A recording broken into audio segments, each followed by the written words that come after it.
Hello CS friends, welcome back this side Vanshika Verma.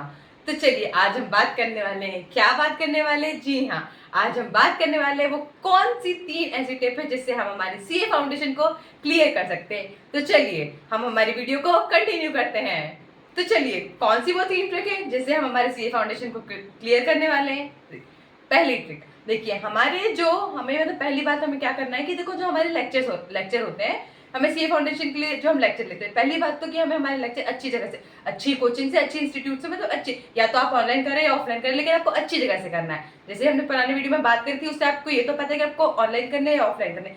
तो आप जैसे भी मोड में कर रहे हो, ऑनलाइन कर रहे हो, ऑफलाइन कर रहे हो, पर आपको बहुत अच्छे तरीके से करना है। मतलब बैकलॉग में सारी की सारी वीडियो आपको देखनी, क्योंकि आपके कंसेप्ट बिल्ड वहीं से होना है। आपके सारे बेसिक्स जो है वो वहीं से क्लियर होने, कहीं आपने अपने लेक्चर अच्छे से नहीं पढ़े हैं, आपने उनको स्किप करा है, तो आपके जो कंसेप्ट है ना वो क्लियर नहीं हो पाएंगे, आपको उन्हीं में डाउट रह जाएंगे। जब आपको उन्हीं में डाउट रह जाएंगे तो आप क्वेश्चन को कैसे सॉल्व करेंगे? तो आपका सबसे मेन मोटिव क्या है? आपको सारे के सारे बेसिक कंसेप्ट को क्लियर होना चाहिए, कोई भी दिक्कत, कोई भी परेशानी नहीं रहनी चाहिए। और आपको एग्जाम देने से पहले कोई भी ऐसे क्लास लेक्चर्स नहीं है जो आपको छोड़ के जाना। सारे के सारे लेक्चर आपको खत्म करना है, आपको बैकलॉग में कुछ भी नहीं छोड़ना है। तो आपको अपने कंसेप्ट क्या करना है? क्लियर रखना है। आप लेक्चर देखेंगे तो आपके जो कंसेप्ट है वो क्लियर हो जाएंगे।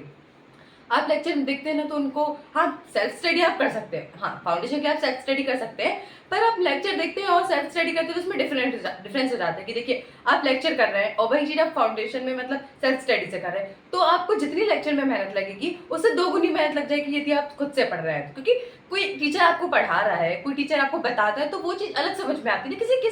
किसी के द्वारा सुनने से वो बात अलग हो जाती है, वो खुद से पढ़ने में बात अलग हो जाती है। इसलिए आप मतलब लेक्चर लेना ही ज्यादा प्रेफर करें, कि मतलब आप कोचिंग क्लासेस ले लें, क्योंकि कुछ कुछ ऐसे सब्जेक्ट्स हैं, कुछ कुछ आपके पेपर ऐसी है फाउंडेशन में जो आप पहली बार पढ़ रहे हैं, जैसे लॉ वगैरह है वो आप पहली बार पढ़ रहे हैं। तो इसलिए आपको क्या करना है? अच्छी जगह से लेक्चर लेने हैं, अच्छी जगह से क्लासेस लेनी, चाहे ऑनलाइन हो चाहे ऑफलाइन हो, पर उनको टाइम टू टाइम खत्म भी करना है और अच्छे से पढ़ना है। ये नहीं कि हाँ देख देख के खत्म कर दिया, आपको समझ में नहीं आया, नहीं, आपको अच्छे से पढ़ना है और अच्छे से उसको समझना भी है, ठीक है ना?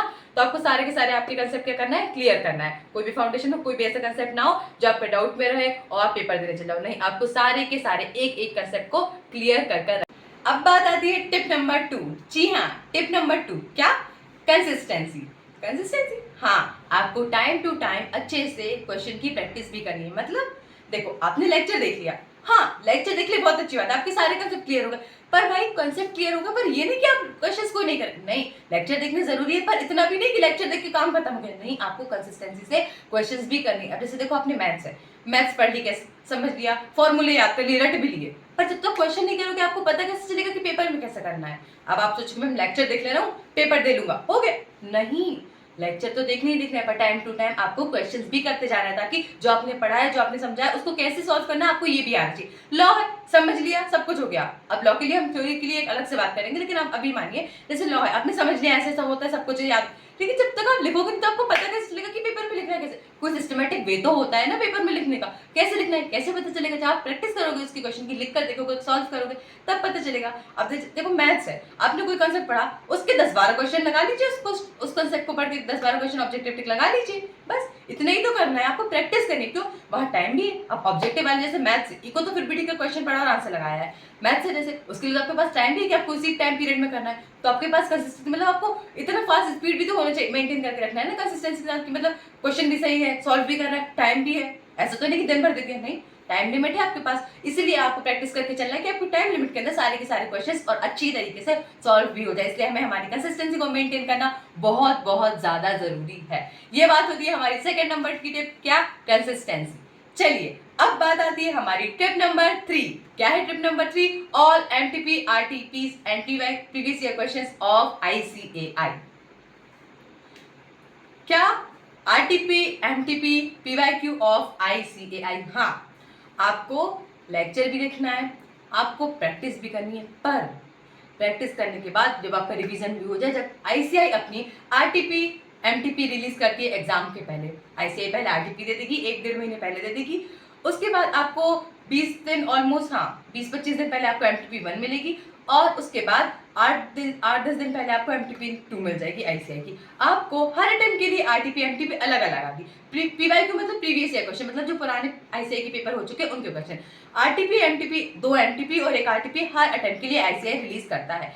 आपको इन RTP और MTP की प्रैक्टिस जरूर से जरूर करना है और प्रीवियस ईयर क्वेश्चन भी आपको देखना है, पर RTP MTP की प्रैक्टिस आपको जरूर करनी है। जब आपके रिवीजन हो जाए, 1-2 रिवीजन आपके हो जाते हैं, तो उसके बाद आपको पूरे 3 घंटे का टाइम जैसे आपका रहता है रिटर्न वाले, मतलब जो सब्जेक्टिव पेपर होता है जैसे लॉ का और अकाउंट्स का, उसके लिए आपको 3 घंटे बकायदा बैठना है अच्छे से।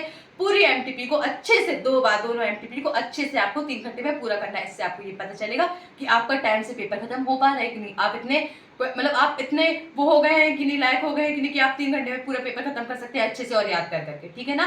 तो आपको MTP और RTP ICI की जरूर से जरूर देनी है, ठीक है ना। वो आपको हर अटेम्प्ट के लिए अलग अलग आती है, तो आपको अपने अटेम्प्ट की MTP आपको हो सकता है पुराने ईयर की भी, पुराने अटेम्प्ट की भी RTP MTP देख लीजिए। उसके साथ साथ प्रीवियस ईयर क्वेश्चन भी जरूर करना है आपको। अभी के थोड़े पुराने, हाँ, कम से कम 8-10 प्रीवियस ईयर क्वेश्चन, 8-10 अटेम्प्ट की प्रीवियस ईयर क्वेश्चन आपको जरूर से जरूर करना है। तो ये थी वो 3 टिप्स जो आपको CA फाउंडेशन में बहुत ज्यादा ही मदद करने वाली है।